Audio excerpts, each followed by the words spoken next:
საღამოშვიდობის მე ჟურნალისტი ირაკლი ჩიხვაძე ვარ და ვდგავარ იმ რეალობის პირისპირ, რომელსაც ავტომობილის ტექნიკური შემოწმება ქვია.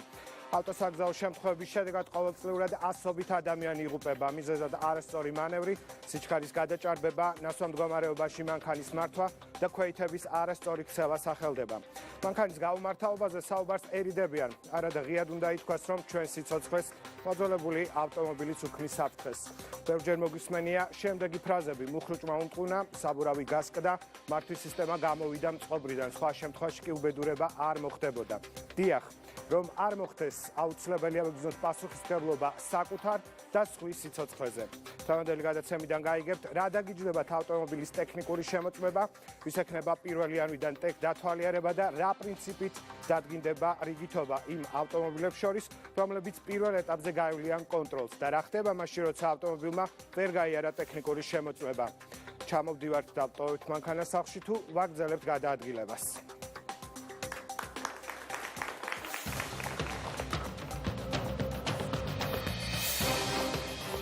საშიში ავტომობილები და ჰაერი, რომელიც კლავს. სუნთქვა შეუძლებელია. დაიხჩობი ქალაქში რომ მიდიხარ. ავარიების გაზრდილი სტატისტიკა და გზა ევროკავშირამდე ტექდათვალიერების გავლით. ეს საკითხი არ გადაიდება და გაეშვება როგორც იყო დაპირებული 1 იანვარს. ვის მოუწევს მანქანის შემოწმება პირველ რიგში? რამდენი ავტომობილი დაექვემდებარება იძულებით გაჩერებას და სავალდებულო შეკეთებას? 17 წლის მანქანა არის, როგორ გავიაროთ ეხას? 90% მოიხსნება ალბათ მანქანების. რეალობისა და პრობლემების პირისპირ. ხსნით დისკუსიას და პროცესში მონაწილე ყველა მხარეს უთმობთ თავისუფალ ტრიბუნას.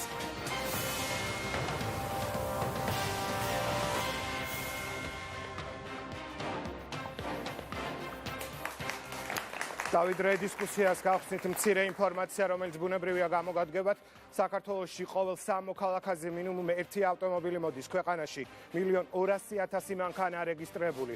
ავტოსაგზაო შემთხვევების სტატისტიკა მძიმეა. წელიწადში გზებზე 600 ადამიანის სიცოცხლე სრულდება. საგულისხმოა ისიც, რომ ქვეყანაში ძველი ავტომობილების ხვედრითი წილი ძალზე დიდია. გაუმართავი და ძველი ავტომობილების ნიშნავს დაბინძურებულ ჰაერს, მძიმე ეკოლოგიურ მდგომარეობას, გახშირებულ დაავადებებს და ავტოსაგზაო შემთხვევებს. ოფიციალური მონაცემებით უკანასკნელი 5 წლის მანძილზე იმატა სიმსივნეების სიხშირემ, ჰაერის დაბინძურებას, კერძოდ კი მანქანების გამონაბოლქვს კიბოს გამომწვევ ერთ-ერთ მთავარ მიზეზადაც მიიჩნევენ უკვე ონკოლოგები. მსოფლიოს ჯანდაცვის ორგანიზაცია კი ამბობს, რომ ჰაერის დაბინძურების თვალსაზრისით თბილისის მოწინავე პოზიციებს არ თმობს. ვიწყებთ დისკუსიას და საათი და 20 წუთი იყავით ჩვენთან ერთად. პირველი ვინც დღევანდელ გადაცემას გახსნის და თავის პოზიციას გაგვაცნობს არის მაიკო დათიაშვილი, ჟურნალისტი, ჩემი კოლეგა საღამოშვიდობის. ძალიან დიდი მადლობა, რომ პირველ რიგში ხარ ჩვენთან ერთად. ისტორია, რომელიც შენ გადაგხდა რამდენიმე თვის წინ, ეს იცის მთელმა საქართველომ. ყველა მედია საშუალება ჩვენ ამაზე ვსაუბრობდით და ვარკვევდით დეტალებს რეალურად რა მოხდა. ერთ-ერთი მიზეზი დასახელდა, რომ თითქოს ავტობუსი, რომელიც გასტროლზე მიემგზავრებოდა, მოზარდები გადაჰყავდა, როდესაც ამოტრიალდა და ერთ-ერთი მშობელი, ანუ თქვენ დაზარავდით, გახდა ის, რომ იყო გაუმართავი და ტექნიკურად წყობრიდან იყო გამოსული. გაქვთ თუ არა დღეს უკვე ოფიციალური ინფორმაცია, რეალურად რა მოხდა, რის გამოც თქვენ აღმოჩნდით ამ საკმაოდ მძიმე პრობლემის პირისპირ? მოგესალმებით პირველ რიგში. რა თქმა უნდა, შემთხვევის დროს გაჩნდა რამდენიმე ვერსია. ერთ-ერთი მათგანი იყო თითქოს საბურავი გაუსკდა ავტობუსს, ანუ ტექნიკურად არ იყო გამართული, თუმცა მოგვიანებით უკვე წამოვიდა სხვა ვერსიებიც. მათგან ერთ-ერთი იყო, ასე ვთქვათ, ბრჭყალებში მძღოლის გაუმართავობა. იყო ჩაძინების ვერსიაც და ასევე როგორც ითქვა, ვიღაცამ ჩაუჭრა თუ გადაურბინა. სამწუხაროდ მე ამ ეტაპზე არანაირი ინფორმაცია არ მაქვს თუ რა დონეზეა პროცესი როგორ მიმდინარეობს, თუმცა განიხილება ეს ჩაძინების ვერსია და ტექნიკური გაუმართავობა, ნაკლებად სავარაუდოა ამ შემთხვევაში. თუმცა შენ ხარ ავტომოყვარული და შესაბამისად ალბათ შენი პოზიციაც მნიშვნელოვანი იქნება, ვიდრე გამოძიების შედეგები გახდება ცნობილი. თავად რა პოზიცია გაქვს ტექდათვალიერებასთან დაკავშირებით? დროულია ეს პროცესი თუ დაგვიანებული? იცით რა არის, უკვე იმდენად გახშირდა ეს ავტოსაგზაო შემთხვევები, რომ ალბათ უმჯობესი იყო, რომ ეს ტექნიკური დათვალიერება ყოფილიყო და მივესალმები თვითონ აპოზიციას, რომ ეს ძალაში შევა 1 იანვრიდან, თუმცა გავიმეორებ ისევ, რომ ტექნიკურ დათვალიერებასთან ერთად ცხოველების დათვალიერებაც მოხდეს. მადლობა.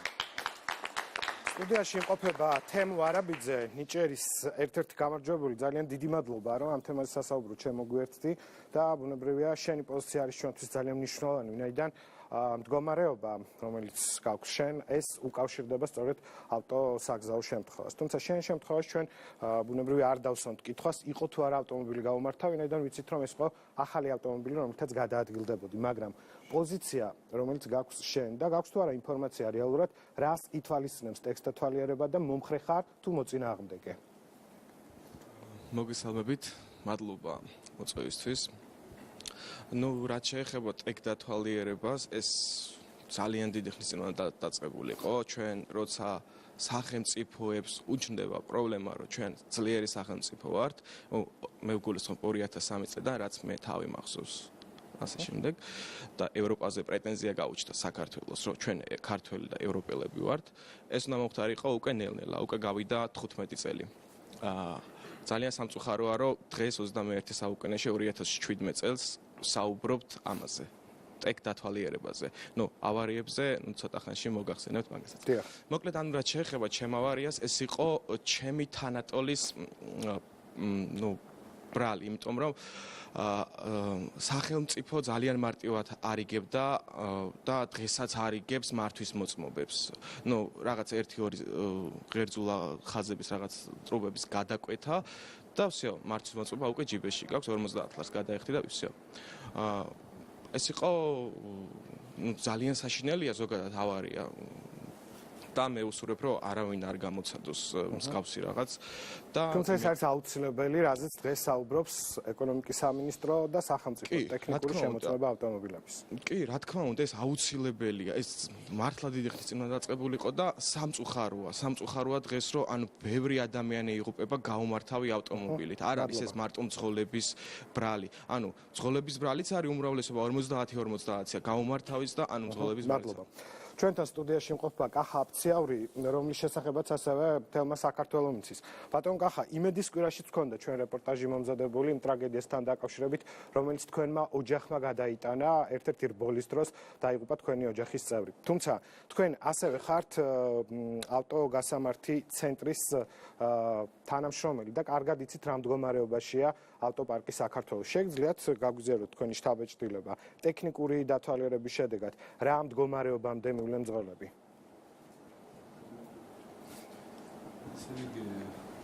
ტექდათვალიერება ეს ისევე საჭიროა ჩვენი ქვეყნისთვის. უკვე საჭირო კი არა, მე დანაშაულად მიმაჩნია თვითონ ტექდათვალიერების გავუქმება. ესე რომ შევხედოთ. იმიტომ რომ ტექდათვალიერება ზუსტად ეს ის მომენტია, რომელიც იდენტურობას აი როგორც ავტომობილის პასპორტი, ისე ამტკიცებს იმ ავტომობილის ვარგისიანობას, რომ ეს ავტომობილი მუშა და შეიძლება მუშაობის შეიძლება გააჩნია. ხო და რაც შეეხება ბოდიში შეგესწრებთ იქ რბოლის დროს ავტოხულიგნების რბოლის დროს დაიღუპა ჩემი. რომელიც ღამით ხდება ხოლმე აი იმ შემთხვევაში. ხშირად. სწორედ ესეთი აი ესეთი უარგისი საქციელების შემაჩერებელი იქნება ტექდათვალიერება, რახან ტექდათვალიერება ჩვენ სრულყოფილად რო აღვიქვათ, რას წარმოადგენს ის ტექნიკურად რა მოწმდება და რის უფლებას ეძლევა ამ შემთხვევაში ავტომობილს ის დამატებითი საბურავების შეცვლა, მაგალითად რომელიც აკრძალულია იმას ავტომობილს უნდა იყენოს ზუსტად ის საბურავი, რომელიც ქარხანაში გარკვეულმა ინჟინერებმა მიაკუთვნეს, არა ის რომ თვითონ ჩამოიფიქრა ადამიანმა და ესეთი უფრო უხდება და დაუყენეს, ესე არ არის. ეს დამიჯერეთ აბსოლუტურად სხვანაირად სხვა სფეროა.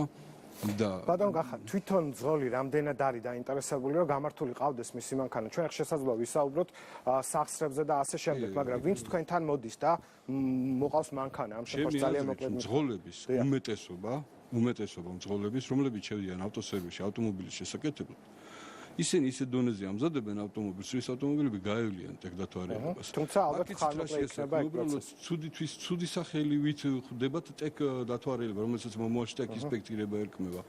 იმიტომ რომ სინამდვილეში არ არის ის ძვირადღირებული და ის გეუბნება ზუსტად რა სამსახური შეიძლება დაჭირდეს თქვენ ავტომობილს, რომ ის ავტომობილი შემდეგ მართოთ, ხო? შემოწმების შემდეგ. რამდენად ძვირი ან არ არის ძვირი, ამაზე ცოტა ხანში უკვე ვისაუბროთ სპეციალისტებთან ერთად, ასევე ეკონომიკის მინისტრის მოადგილე შემოგვიერთება და დაიკავებს მთავარ ტრიბუნას და იქნება ხალხის პირისპირ და ყველა კითხვას გასცემს პასუხს. მანამდე კიდევ ერთი ისტორია, ჩვენ რამდენიმე მძიმე ისტორია მოვისმინეთ და კიდევ ერთი ისტორია და ამ ისტორიის გმირი რამდენად გასაკვირიც არ უნდა იყოს, საბედნიეროდ გადარჩა, თუმცა მისი მანქანა დაიწვა თბილისის ცენტრში დღისით მზისით. მომღერალი რატი დურგლიშვილია სტუდიაში, საღამოშვიდობის რატი. საკმაოდ ისეთი ძივე გასახსენებელი ალბათ ჩემთვისაც ეს ისტორია და ჩვენ შეგვიძლია ვნახოთ ფოტომასალა, რომელიც ასევე გავცილდა შემთხვევის ადგილიდან, როდესაც აალებული მანქანა იხილა მოქალაქეებმა თბილისის ცენტრში. ეს არის შენი მანქანა, ანუ კონდა თუ არა გავლილი ტექნიკური შემოწმება ამ მანქანას, იმიტომ მარტივად შესაძლებელია საჭესთან ყოფილიყავი და ვერც კი მოგესწრო გადმოსვლა, ხო? მოგესალმებით, დიდი მადლობა დღეს სტუდიაში რო ვარ, მივესალმები დამსწრე საზოგადოებას და მაყურებელს. და ესეც საშინელებებს, რა თქმა უნდა, რაც უფრო ნაკლები მოხდება ესეთი რაღაცები, მით უფრო თუმცა ხდება. იცით რა არის, მეცინებოდა ეხაც აი მაგ თემაზე რომ მოვედი, ანუ აი არ ვიცი, ეთყობა იმდენად, ანუ ცუდი ფაქტია, მაგრამ ნუ რაღაცნაირად ალბათ ის რომ ბედნიერი ვიყავი, რომ გადავრჩი, ალბათ. მაგრამ ყველაზე დიდი ბედნიერება იმან მომიტანა, რომ არავინ არ დაზარავდა ღვთისწყალობით. და რაც შეეხება დათვალიერებას, ანუ მე მაქსიმალურად ისეთი ვარ ყურადღებიანი, ანუ 80% ანუ მანქანა მყავს გამართული. მიუხედავად ამ ყველაფრისა, მანქანა იყო მაინც ესეთ მდგომარეობაში.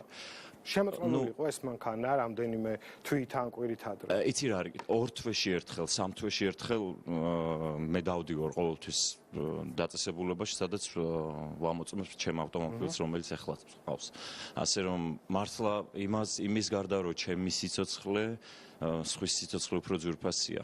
და ამიტომ ესე რაღაცნაირად სიცოცხლე არის გეთანხმებით ძვირფასი და ამისთვის ალბათ ყველამ ნებისმიერმა ადამიანმა ვინც მართავს საჭეს აუცილებელია პერიოდულად ეს ხდება 6 თვეში ერთხელ თუ წელიწადში ერთხელ შეამოწმოს და გამოიკლოს თავისი ავტომობილი, ვინაიდან გაუფრთხილდეს საკუთარ ჯანმრთელობას, საკუთარ სიცოცხლეს და ასევე სხვის სიცოცხლეს. პარტიზანი მეგზევია ჩვენთან სტუდიაში, რომლის შესახებაც ჩვენ ძალიან ხშირად საუბრობთ საინფორმაციო გამოშვებებში და ისინი ძალიან კეთილ და კარგ საქმეს აკეთებენ და გვეხმარებიან იმაში, რომ მეტნაკლებად მოწესრიგდეს ქვეყანაში გზებზე მოძრაობა და გადაადგილება, იმედ და დვალი. საღამოშვიდობის, მადლობა რომ ხართ ჩვენთან ერთად. ბევრი პრობლემა არის გზებთან დაკავშირებით, ბევრი პრობლემა არის მძოლებთან დაკავშირებით, მაგრამ იქნება თუ არა გამოსავალი ტექნიკური შემოწმება და პირადად თქვენ იმ გეგმას, რომელიც წარმოგვიდგინეს, ეთანხმებით თუ გაქვთ ჩვენი შმები. მოგესალმებით, დიდი მადლობა. უპირველესად, რაც მრჩება, მე შეგრძნება პირადად მგონია რომ შესაბამისი ინფორმაცია საზოგადოებისადმი მიწოდება ინფორმაციის არ ხდება, იმიტომ რომ 1000 გვარი ინტერპრეტაციები არსებობს აღნიშნულთან დაკავშირებით და მე ვფიქრობ რომ ხელისუფლებას უფრო მეტად მართებს ინფორმაციის მიწოდება, განმარტება, ჩნდება აღქმა ინფორმაციის არქონის პირობებში იმისა, რომ შესაძლებელია ყველაფერი სწორად გაანალიზებული, გათვლილი არ იყოს. ეს ერთგვარი ეჭვი არსებობს და ამიტომ მეტი ინფორმაცია მინდა ვთხოვო ხელისუფლებას, რამდენიმე თვე დარჩა და მეტი ინფორმაცია მიაწოდონ. ამასთან გონია, რომ პრინციპულად ჩვენი პოზიცია არის ასეთი, რომ რა თქმა უნდა, თუ გვინდა რომ ჩვენ ვიყოთ ცივილიზებული ქვეყანა და გქონდეს ამ კუთხით მეტნაკლებად მოწესრიგებული ვითარება, რა თქმა უნდა, ეს აუცილებელია, თუმცა ისევ და ისევ ჩნდება გარკვეული საკითხები, რომელიც სიფრთხილისკენ გვიბიძგებს ყველას, მით უფრო ხელისუფლებას. რას გულისხმობ? ჩვენ თუნდაც მაგალითად რამდენადაც ჩემთვის ცნობილია, გაზის ბალონებზე მომუშავე მანქანებისთვის აუცილებელი პირობაა, რომ გაიარონ ტექდათვალიერება. რამდენადაც ჩემთვის ცნობილია, დღეს აქ გარკვეული კორუფციული საფუძვლები თუ კორუფციის რისკებზე საუბრობენ და ალბათ სამინისტროს წარმომადგენლები ამაზე უფრო დეტალურად ისაუბრებენ. რაც შეეხება ინფორმაციას, რამდენად აქვს საზოგადოებას, ბუნებრივია შესაძლოა ჩვენ ყველამ არ ვიცოდეთ დეტალურად რას ითვალისწინებს ტექნიკური შემოწმება, მაგრამ სპეციალისტები, თქვენ სტუდიაში ყოფი ადამიანები ამაში დაგვეხმარებით და საზოგადოებას გაცილებით მეტ ინფორმაციას მიიღებს დღევანდელი გადაცემის შემდეგ. თქვენს გვერდით იმყოფება კიდევ ერთი სტუმარი სიმონ მილორავა, რომელიც დღეში დაახლოებით 16 საათი მუშაობს, მართავს საჭეს, ის არის ტაქსის მძღოლი. ბატონ სიმონ, პირველ რიგში გაქვთ თუ არა ინფორმაცია თქვენ იმ ტექ შემოწმების შესახებ, რომელზეც საუბრობს ეკონომიკის სამინისტრო, 1 იანვრიდან ხდება სავალდებულო და თქვენ ემხრობით ამას თუ არ ემხრობით? დღევანდელი პირობებიდან გამომდინარე არ ვემხრობი. პირობებში გულისხმობთ? ეს უნდა გაკეთებულიყო ეტაპობრივად. დიახ. და ხალხზე უნდა მიეცა დრო. არის ხალხი, რომელიც ამაზეა დამოკიდებული. აი პირადად მე 580 ლართ ბანკის ვალს ვიხდი. პლუს ავადმყოფი მეუღლე. 220 ლარის სამალი უნდა კვირაში. ჩამომსვამენ მანქანიდან დავკარგავ დინას. შეგვიძლია გითხრათ, რამდენი წლის არის თქვენი მანქანა და პროგნოზი როგორია? გაივლის თუ არ მანქანა არის 17 წლის. თქვენ ყველას კარგად იცით, რეალურად რა ჭირს თქვენს მანქანას? გარდა კატალიზატორისა არანაირი პრობლემა არ აქვს. ყველანაირად გამართულია. მაგრამ ვფიქრობ, რომ წეგან ახსენეთ კორუფცია. რაღაცეებში შეიძლება გააკეთონ ისე, რომ არ გაატარონ. არ ვიცი. ვერ გეტყვით. ამ ხელა გაჭირვებულია ხალხი. მაგით ირჩენს თავს 9 მილიონი კაცი. იმას ოჯახი უდგას ზურს უკან. უნდა მისცენ საშუალება ეტაპობრივად, რომ გამოასწორონ ის რაც ხარბეზები აქვს და კი ბატონო, მომხრევათ, ეხლა სოთრები ვინ არა? ყველა მომხრია.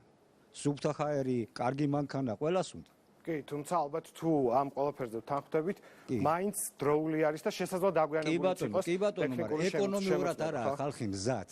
კარგით, გასაგებია, ძალიან დიდი მადლობა და ცოტა ხანში დაგიბრუნდებით, უნდა აღინიშნოს, რომ ჩვენ ვერ მოვძებნეთ ბევრი თქვენი თანამოაზრე და მათ უბრალოდ არ სურდა დღეად საუბარი, უმრავლესობა მაინც ამბობს, რომ ეს არის დროული და არის აუცილებელი. ხო, მიუხედავად იმისა, რომ მათაც აქვთ ალბათ პრობლემები და ისინი ძალიან ბევრს მუშაობენ.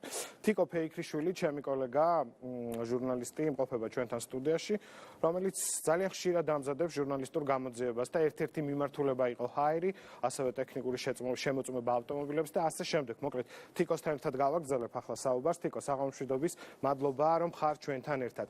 დარღვევები, რომელიც მუშაობის პროცესში შენ აღმოგიჩენია და რამდენად რთული ვითარება, დავიწყოთ პირველ რიგში გაუმართავი ავტომობილები და შემდეგ ვისაუბროთ უკვე ეკოლოგიურ ნაწილზე და დაბინძურების თეორიაზე. შენ უკვე ისაუბრე იმ რეალობაზე, რაც დღეს გზებზე გვაქვს. მე მინდა უბრალოდ გავამახვილო ყურადღება აქ ამოვიწერე სწორედ ის იმ გადაცემიდან მომზადებული ფაქტები. ეს არის ოფიციალური ინფორმაცია, როდესაც ჩვენ საუბრობთ, რომ ქვეყანაში არის ოფიციალურად რეგისტრირებული 1,233,998 ავტომობილი და აქედან 91% არის 10 წელზე მეტის, ხოლო 9 მილიონზე მეტი ავტომანქანა არის 20 წელზე მეტი და 0.45% არის 1 წლამდე და ახალი. აქ უკვე რაზე არის საუბარი, ხომ? 90% აქვს გაუმართავი სწორედ ის. მე მოდით ვისაუბრებ იმაზე, რაც ყველა მე მიმაჩნია პირადად როგორც მოქალაქეს ყველაზე რთულ პრობლემად ამ ქვეყანაში, იმ სიღარიბის გარდა და სიღარიბის შემდეგ, თქვათ, როდესაც რაც თქვათ ძალიან დიდ ნაწილს, არც თუ ისე მცირე ნაწილს აწუხებს ჩვენს ქვეყანაში, ეს არის ჰაერი. ჩვენ თუ გახსოვთ დაახლოებით 2 წლის წინ საკმაოდ ისეთი ამბავი ავწიეთ, რომ ჩვენ არ ვართ პირველ ადგილზე, ეს არის შეცდომით მოწოდებული ინფორმაცია სიკვდილიანობის მხრივ. ზოგადად გვიყვარს, როცა რაღაც პოზიტიურ ნაწილში ვართ მოწინავე ადგილზე და არ ვაღიარებთ პრობლემას. თქვათ, გამოასწორეს, მიაწოდეს დამატებითი ინფორმაცია ჩვენი ხელისუფლების წარმომადგენლებამ მსოფლიო ჯანდაცვის ორგანიზაციას და ახალი მონაცემებით დამეთანხმებიან აგერ მიზან წარმომადგენლები ამ სფეროში. მესამე ადგილზე ვართ მსოფლიოში ჰაერის დაბინძურების შედეგად სიკვდილიანობით და ამისი 90% არის გამოწვეული სწორედ ავტომანქანის გამონაბოლქვით. ეს არის ის ოფიციალური ინფორმაციები, რაც ამ დროისთვის არის ცნობილი. ამაზე მეტი უბრალოდ აღარც ვიცი, რაზე უნდა ვისაუბროთ. აგერ ახლა ბატონმა ახსენა, რომ ბევრი ადამიანი არის დამოკიდებული ეკონომიკურად ტაქსს ვინც მართავს. ეს გასაგებია, რა თქმა უნდა, ძალიან მნიშვნელოვანია თითოეული ოჯახის შემოსავალი, როდესაც აქ ეხება საქმეს, მაგრამ რა დააშავა თქვენმა შვილმა, თქვენივე ოჯახის წევრმა, ეს ჰაერის დაბინძურება არის აბსოლუტურად საერთო ყველასთვის, გაჭირვებული ფენისთვის, არაგაჭირვებული ფენისთვის, დიდისთვის, პატარასთვის და წელიწადში 100,000 მოსახლეზე მხოლოდ ჰაერის დაბინძურებით, აგერ მაქვს ამოწერილი მონაცემები, იღუპება მარტო ჩვენს ქვეყანაში 100,000 აქ ცალკე მაქვს გაწეული, უბრალოდ მინდა რომ ეს ციფრი დაგენახოთ 205 ადამიანი. ეს არის უხეში გამოთვლებით, სადღაც წლის განმავლობაში 775. ანუ მეტი მე აღარ ვიცი უკვე რაზე უნდა გვესაუბრონ ადამიანები. საერთოდ მე მგონია რომ 2017 წელს აი კითხვის ესე დასმა, რასაც მე და შენ ხშირად ვსვავთ, უნდა იყოს თუ არა ტექნიკური დათვალიერება, სირცხვილია ამ ქვეყანაში ამ მონაცემების. რომ ბევრი წერია 2004 წლის შემდეგ ყოველწლიურად მიდის მშენებლობა. 14 წელი ამ ქვეყანაში არ შემოწმებულა არც ერთი ავტომანქანა და ირაკლი აქვე დავძენ რომ არ შეწყვეტილა არც ერთი დღით იმ ავტომანქანების შემოწმება ტექნიკური დათვალიერება, რაც ყველაზე მეტად აბინძურებს ჩვენს ქალაქს და ჩვენს ქვეყანას, ეს არის საზოგადოებრივი ტრანსპორტი, ავტობუსები, ეგრეთ წოდებული მარშრუტკები, ყვითელი სამარშრუტო ტაქსები და სატვირთო ავტომანქანები. ისინი დღესაც უნდა გადიოდნენ და არც უნდა შეეწყვიტათ გავლა ტექნიკური დათვალიერების და ეს არ ხდება, არ სრულდება. შესაბამისად ეს არის მადლობა. ხაერით გამოწვეულ პრობლემებზე გავაგრძელოთ საუბარი. სპეციალისტები არიან სტუდიაში, ბუნებრივია. ონკოლოგიური ცენტრის დირექტორი ბატონი მიხეილ ჯანჯალია გვერდება. საღამომშვიდობის სტატისტიკა მოიყვანა, თიკონ წელიწადში 200 ადამიანამდე იღუპება ჰაერის დაბინძურების გამო. ონკოლოგიური დაავადებების რა პროცენტზე შეგვიძლია ვისაუბროთ, რომელიც გამოწვეულია დაბინძურებული ჰაერით საქართველოში. გვაქვს რამე ვრცელური მონაცემები? მოგესალმებით. რა თქმა უნდა, ონკოლოგიური დაავადებების განვითარების პროცესში ძალიან მნიშვნელოვანი არის მავნე ნივთიერებების, ანუ კანცეროგენების არსებობა. სამწუხაროდ გამონაბოლქვში არის ასეთი კანცეროგენები და რა თქმა უნდა, ისინი გავლენას ახდენენ ადამიანის ჯანმრთელობაზე თუ ონკოლოგიური დაავადების განვითარების პროცესზე. რა თქმა უნდა, ძალიან ცუდია, როდესაც არის ესეთი დაბინძურებული ჰაერი ქალაქში და რა თქმა უნდა, ეს იწვევს გარკვეულწილად ონკოლოგიური დაავადებების მატებას. მე ზუსტად ვერ მოგახსენებთ ეს რა პროცენტში იწვევს და როგორი იწვევს, იმიტომ რომ ამას გარკვეული კვლევები ჭირდება, გარკვეული რანდომიზირებული კვლევები ჭირდება და შედარება ჭირდება, თუმცა ის რომ მანქანის გამონაბოლქვში საქართველოში კანცეროგენული ნივთიერებები არის, ამას ვერავინ ვერ უარყოფს და ეს არის აბსოლუტური ფაქტი. ძალიან სამწუხარო იქნება თუ ეს პროცესი გაგრძელდება და კიდევ იქნება ასეთი გამონაბოლქვის მქონე მანქანები ტექნიკურად გაუმართავი თუ ის საწვავი, რომელიც საქართველოში შემოდის, რომელიც ასევე საკმაოდ მავნებელი არის ადამიანის ორგანიზმისათვის, იმიტომ რომ არის ეთილირებული, შეიცავს ტყვის ნაერთებს და ზუსტად ეს ტყვის ნაერთი არის ყველაზე უფრო მავნე და ყველაზე უფრო მეტად გამომწვევი ონკოლოგიური ნაერთი. იმათო თუ არა ბოლო წლებში აი ზოგადი ახმა რო გქონდეს პრობლემის ონკო დაავადებულთა მომართვიანობა. უფრო მეტი არის თუ არა ბოლო წლებში, იმიტომ რომ როცა ვსაუბრობთ გამონაბოლქვზე ჰაერის დაბინძურებაზე და ამით გამოწვეულ დაავადებებზე, შესაძლოა ამითაც რაღაც სურათი ზოგადი მაინც მივიღოთ ჩვენ. ონკოლოგიური დაავადებების რაოდენობა მთელ მსოფლიოში მატულობს, მათ შორის საქართველოშიც. ჩვენ არ შეიძლება ვისაუბროთ, რომ ამის ძირითადი გამომწვევი მიზეზი არის დაბინძურებული ჰაერი, თუმცა ეს ცალსახად არა, მაგრამ ალბათ ერთ-ერთი ფაქტორი ნამდვილად არის. რაც უფრო ნაკლები იქნება ასეთი ფაქტორი, მით უფრო ნაკლები იქნება ონკოლოგიური დაავადებების განვითარების რისკი.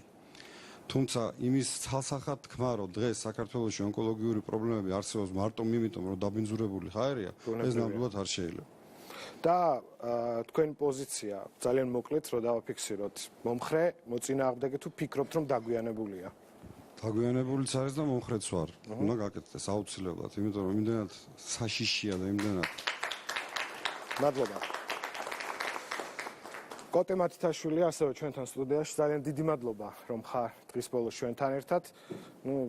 ყველაზე მეტად ვისაც შეუძლია ისაუბროს თუ რა მდგომარეობაში ვარდებიან ადამიანები ავტოსაგზაო შემთხვევების შედეგად, ერთ-ერთი ხართ თქვენ, ვინაიდან ალბათ ასეთ სახის პაციენტებს უწევთ თქვენთან ურთიერთობა და თქვენც ცდილობთ რომ დაეხმაროთ.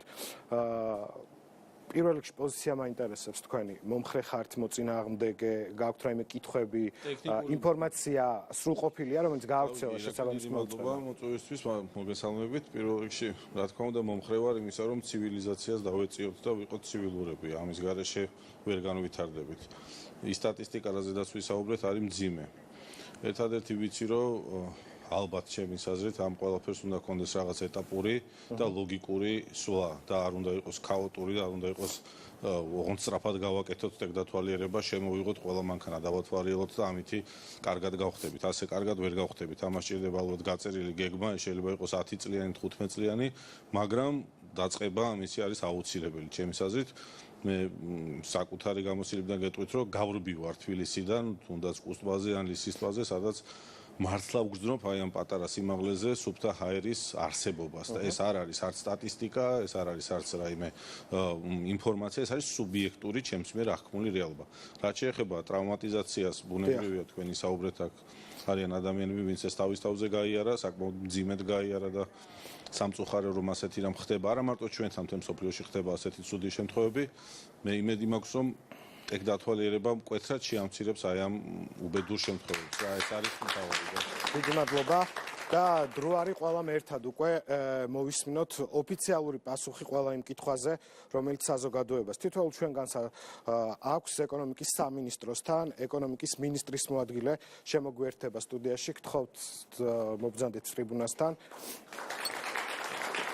ძალიან დიდი მადლობა რომ ხართ ჩვენთან ერთად. ზოგადად არ ვართ განებივრებული ასეთ თემებზე ხშირად საუბრისგან და თქვენ მზად ხართ რომ ყველა კითხვა მოისმინოთ და ბუნებრივია გასცეთ ამომწურავი პასუხი. ჩვენ ბევრი პრეტენზია მოვისმინეთ დღეს. თუ შეგვიძლია ამას პრეტენზია დავარქვათ, რომ არ არის საზოგადოების ინფორმირება სწორად და ცოტა დაგვიანებულია.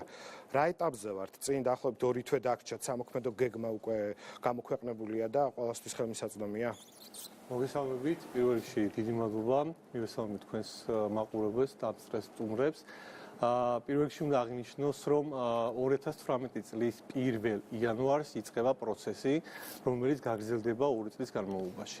ეს არის გადაწყვეტილება მიღებული, რომელიც უკვე არ შეიცვლება და ის რომ 2018 წლის 1 იანვრიდან კაცრდება თუნდაც არსებული კრიტერიუმი არსებულ იმ ავტოპარკზე, რომელსაც დღეს მოითხოვებოდათ ტექნიკური პერიოდული ინსპექტირება, მათზე მკაცრდება რეგულაცია, მკაცრდება აღსრულების მექანიზმი, მკაცრდება სანქციები, რომელიც არ იქნება გავლილი. ეს ეხება 8 ადგილიანზე და მეტი, ასე ვთქვათ, გზავრი გადაყვანის საშუალებებს და ასევე 3 ტონა ნახევარზე ზემოთ მყოფ სატვირთო ავტომობილებს. გასაგებია. რა არის ის მთავარი მიზეზი, რის გამოც საბოლოოდ გადაწყდა, რომ გაჭიანურებული რეფორმა, რომელზეც ჩვენ ახლა მთელი პირველი ბლოკი ავსაუბრობთ, როგორც იქნა იწყება 2 თვეში. და რამდენად მზად ხდება თუნდაც სამინისტრო. გასაგებია, რომ მოთხოვნებზე, ვალდებულებებზე, კანონზე ვსაუბრობთ, მაგრამ პირველ რიგში ამისთვის სამინისტრო უნდა იყოს მზად, რომ შეძლოს ადამიანებმა ყველა პუნქტი დააკმაყოფილოს. სამინისტრო გახლავთ სრულად მზად, რადგანაც ჩვენ პერიოდულად დავიწყეთ უკვე გამოქვეყნება ბოლო პერიოდში იმ თანმიმდევრული იმ ნაბიჯების, რომელიც არის ჩვენს მიერ გაწერილი სამოქმედო გეგმით. იცით თქვენ რომ მიმდინარე წლის დასაწყისში აყვანილი იქნა შვეიცარიული კომპანია SGS-ი, რომელიც ახორციელებს აი ამ პროცესის რეკომენდაციებს და მივდივართ ამ გეგმით და ასევე უნდა აღინიშნოს, რომ ეს მათი ასე ვთქვათ ჩართულობა ამ პროცესში არ დამთავრდება 2018 წლის 1 იანვარს. ეს გაგრძელდება ასევე მომდევნო წლის განმავლობაში. 1 იანვარს როგორც აღნიშნე, ეხება და მკაცრდება რეგულაცია იმ არსებული, ასე ვთქვათ, მოთხოვნების შესაბამისად, ვისაც ეკუთვნოდათ. ამის შემდგომ არის გაწერილი სამოქმედო გეგმა, რომელსაც ეტაპობრივად ჩვენ მივაწვით საზოგადოებას, შემოვა პირველ რიგში ეტაპობრივად რას გულისხმობთ? ანუ როდის ეტაპობრივად? ეტაპობრივად 2 წლის განმავლობაში უნდა გაიაროს ყველა ავტოსატრანსპორტო საშუალებამ პერიოდული ტექნიკური ინსპექტირება. დიახ. იმ შემთხვევაში თუ დავუშვათ ჩემმა მანქანამ ვერ გაიარა შესაბამისი შემოწმება და აღმოჩნდა რომ რაღაც დარღვეული აქვს. მე უნდა შევწყვიტო მართვა თუ შემიძლია გარკვეული დროის განმავლობაში გავაგრძელო მოძრაობა. პირველ რიგში უახლოეს დღეებში გამოქვეყნდება ტექნიკური რეგლამენტი, რომელიც მოეთხოვებათ როგორც ტექნიკურად პერიოდული ტექნიკური ინსპექტირების ცენტრებს, ისევე განსაზღვრული იქნება ის კრიტერიუმები, რომელიც უნდა აკმაყოფილებდეს ავტოსატრანსპორტო საშუალება და ამისთვის თქვენ გექნებათ საკმარისზე მეტი ვადა, როცა თქვენ შეგიძლიათ დღესვე მოიყვანოთ თქვენი ავტოსატრანსპორტო საშუალება ამ წყობში. რაც შეეხება მეორად, ასე ვთქვათ, გავლას, აუცილებლად იქნება, იმიტომ რომ გონივრული ვადა იქნება მიცემული ზუსტად იმ ადამიანებისთვის, რათა მათ შეძლონ რომ გამოასწორონ ის დავუშვათ ვერ გავიარე და ამეკრძალა გადაადგილება ჩემი ავტომობილით. ვინ დამაჯერიმებს თუ კანონს დავარქვევ? აღსრულების მექანიზმი იქნება საპატრულო პოლიციის ხელში. მათ ექნებათ წვდომა არსებული ავტოსატრანსპორტო საშუალებებზე, რომლებსაც ეკუთვნით გავლა ამ პერიოდული ტექნიკური ინსპექტირების და ასევე ჩვენ შევიტანეთ რამოდენიმე დღის წინ სრულება კანონში, სადაც ასევე უპატრონო კონტაქტი როცა ხდება კამერებით, ანუ მასაც შეიძლება რომ დააფიქსიროს უკონტაქტო კამერებთან დაკავშირებით, ანუ ეგრეთ წოდებულ ჭკვიან კამერებთან დაკავშირებით შემოგვერთება შინაგან საქმეთა მინისტრის მოადგილე გადაცემის მეორე ნაწილში და დეტალურად ისაუბრებს მათ როლზე ამ პროცესში, თუ რა როლი ექნებათ. ასევე დღეს როგორც ამბობ თქვენ ეტაპობრივად მივაწვდით საზოგადოებას ინფორმაციად. ეტაპობრივად, ანუ დღეს მე დამემატე კიდე ერთი ცნობა სიახლე თქვენი სამინისტროს მხრიდან. ეს არის ეგრეთ წოდებული ონლაინ პლატფორმა, რომლის მეშვეობითაც მოხდება დარეგისტრირება ყველა მძღოლის რო გაიაროს ტესტირება მისმა მანქანამ. დამატებითი დეტალები თუ შეგიძლიათ გითხრათ. პირველ რიგში უნდა ითქვას, რომ დაახლოებით მილიონამდე ავტოსატრანსპორტო საშუალება, ვისაც მომდევნო 2 წლის განმავლობაში მოუწევს პერიოდული ტექნიკური ინსპექტირება. ეს ერთ თვეში ან ერთ დღეში ეს არ შეიძლება, ეს არის პროცესი, რომელიც უნდა, ასე ვთქვათ, იქნას გაწერილი ვადების მიხედვით. რა თქმა უნდა, როცა გამოცხადდება და ეს იქნება გარკვეული ჯგუფები, მაგალითად ყოველთვიურად ან ყოველკვარტალურად, ასე ვთქვათ, მიმდინარე, ავტოსატრანსპორტო საშუალებების ის კატეგორია, ვისაც მოუწევთ გავლა, ისინი მიიღებენ დამატებით ინფორმაციას, რადგანაც ადრეულად, რომ მათ მიაკითხონ შესაბამის, ასე ვთქვათ, მათი რეგისტრაციის მიხედვით, სადაც მოუწევთ გავლა. ასევე საშუალება იქნება, რომ მოხდეს და ეს აუცილებლად უნდა მოხდეს, რადგანაც ჩვენ თავიდან ავირიდოთ რიგები და შევძოთ პროცესის მართვა, მოხდეს მათი ელექტრონულად ონლაინ, ასე ვთქვათ, რეგისტრაცია, ასევე ჩვენ გავაკეთებთ და მზად გვაქვს უკვე პლატფორმა, სადაც იქნება კოლ-ცენტრი, სადაც ასე ვთქვათ, წინასწარ მოხდება აი ამ ადამიანების ინფორმირება და ასევე წინასწარ მოხდება რიგში ჩაწერა. ჩვენ ვიცით, რომ ყველა რეგიონში ჯერ მიუხედავად იმისა, რომ არსებულ ხელისუფლებას აქვს დაანონსებული ინტერნეტი ყველა სოფელს და ყველა ოჯახს და რაიონულ ცენტრს, მაგრამ ჯერ ეს მაინც შესაძლოა თქვა თუ არის შორეული პერსპექტივა. როგორ უნდა დარეგისტრირდეს მაგალითად რომელიმე რაიონული ცენტრის ერთ-ერთ სოფელში მცხოვრები ადამიანი, რომელსაც ყავს მანქანა. როგორც აღნიშნე, არსებობს რამოდენიმე საშუალება, ერთ-ერთი არის ონლაინ პლატფორმა, მეორე არის კოლ-ცენტრი. ანუ ტელეფონის საშუალებით იქნება შესაძლებელი. რაც შეეხება მარჯვენა საჭიენ ავტომობილებს, რა მიდგომა იქნება ამ შემთხვევაში? მარჯვენა საჭიენ ავტომობილთან დაკავშირებით მიდგომა, ანუ ისინი თუ დააკმაყოფილებენ იმ ტექნიკურ პარამეტრებს, მოიქცევიან ჩვეულებრივად ამ რეჟიმში, აქ მთავარია, რომ არ მოხდება და აიკრძალება საჭის გადატანა და აიკრძალება შემოტანა გადატანილი საჭიანი ავტოსატრანსპორტო საშუალებების. გაზზე მომუშავე ავტომობილების საკითხიც მნიშვნელოვანი, იმიტომ ძალიან ბევრი ავტომობილი გადასულია გაზზე და სწორედ ამის მეშვეობით გადაადგილდება. რა ხდება ამ მისთვისაც არის განკუთვნილი გარკვეული, ასე ვთქვათ, ტექნიკური რეგლამენტი, რომელიც ერთ-ერთი ნაწილი ეხება გაზზე გადასულ სამუშაოებს. და რაც შეეხება მანქანების გამბაჟების პროცესს და დათვალიერებას, მიმართულებით რა გეგმა გაქვთ შემუშავებული? პირველ რიგში უნდა აღნიშნოს, რომ ეს ეხება პერიოდული ტექნიკური ინსპექტირება, ეხება იმ ავტოსატრანსპორტო საშუალებებს, რომლებიც არიან რეგისტრირებული. მას შემდეგ რაც მოხდება დარეგისტრირება, მათ მოუწევთ გავლა. დიახ. რამდენ ხანში ერთხელ მოუწევს ავტომობილს ტექნიკური შემოწმება? ეს არის 6 თვეზე ერთ წელზე, მაგრამ კონკრეტულად თუ გვეტყვით კარგი არის. ეს არის საერთაშორისო პრაქტიკაც არსებობს. 4 წლამდე არსებული ავტოსატრანსპორტო საშუალებები არ გადიან, მათ არ ეკუთვნით პერიოდული ტექნიკური ინსპექტირება. 4-დან 6 წლამდე ავტოსატრანსპორტო საშუალებებს მათ ეკუთვნით 2 წელიწადში ერთხელ, ხოლო 6 წლის ზემოთ ეკუთვნით ყოველწლიურად. უბრალოდ ჩვენ რადგანაც რეფორმის პროცესი ახლა ვიწყებთ, ამ შემთხვევაში არის რომ 2 წლის განმავლობაში პირველადად მოუწევს ყველას, ვინც არის 4 წელზე ზემოთ. კარგი. იმისაც რომ რიგები არ შეიქმნას ცენტრებში, ალბათ იქნება დაინტერესება დიდი, იმიტომ რომ ყველავთან ხვდებით რომ ეს აუცილებელია, გარკვეული რაღაც ხარვეზები არსებობს და პრეტენზიები არის, მაგრამ რომ აიცილოთ რიგები თავიდან. ამისთვის რა სქემა გაქვთ შემუშავებული? სქემა ამისთვის არის ესეთი ზუსტად რიგების მართვის კომპონენტი, ეს არის ზუსტად ის ონლაინ პრინციპი და რიგების პრინციპამდე შესაძლოა დაიწყოს უკვე დიდი ინტერესი და ამ ცენტრებს მიაწყდეს მძღოლთა დიდი ნაწილი. დღეს 2018 1 იანვრამდე განრიგი როგორ იქნება მაშინ? განრიგი იქნება გადანაწილებული, ჩვენ ვარაუდობთ რომ 2018 წლის განმავლობაში დაახლოებით 265.000-მდე ავტოსატრანსპორტო საშუალებას მოუწევს პერიოდული ტექნიკური ინსპექტირება. რა თქმა უნდა, ეს იქნება გადანაწილებული თვეების და ჭრილში, რომელიც მოხდება ზუსტად რეგისტრირება. სანომრე ნიშნებს აქვს აქ გადამწყვეტი მნიშვნელობა თუ არა რიგითობასთან დაკავშირებით? რიგითობის კუთხით სანომრე ნიშანი არის ერთ-ერთი მაჩვენებელი, რომელს მოუწევს ყოველ შემთხვევაში ამ თვის განმავლობაში, მაგრამ კრიტერიუმები, რომელიც არის, როგორც ჩვენ აღვნიშნეთ, პირველი იწყება 3 ტოლანახევარი ზემოთ, რომელიც არის ავტოსატბორტ საშუალებები და 8 ადგილიანი და ზემოთ, ასეთივე იქნება გაწერილი თვეების მიხედვით, არის ეს გეგმა წარმოდგენილი და ჩვენ ვარაუდობთ, რომ პირველ რიგში მაგალითად ექნებათ ვის აქვს მაგალითად 3 კუბომეტრზე მეტი ძრავა, ან არის მაგალითად სახელმწიფოს რეგისტრირებული ავტოპარკი და ასე შემდეგ. დიდი მადლობა გიორგი ჩერქეზიშვილი, ეკონომიკის მინისტრის მოადგილეა ჩვენთან ერთად.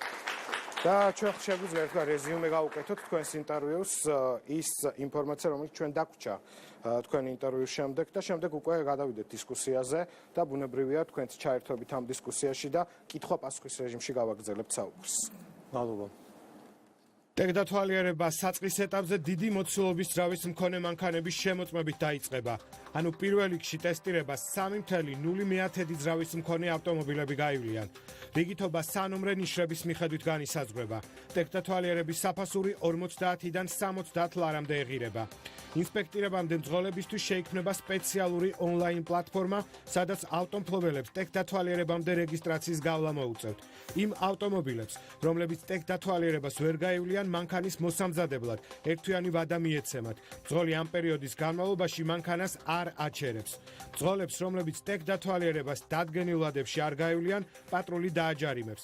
ჯარიმა ფიზიკური პირებისთვის 50 ლარით განისაზღვრება. ავტომობილები, რომლებიც პირველად გაივლიან ტექნიკურ ინსპექტირებას 2018 და 2019 წლებში, მომდევნო 2 წლის განმავლობაში გათავისუფლდებიან ამ ვალდებულებებისგან.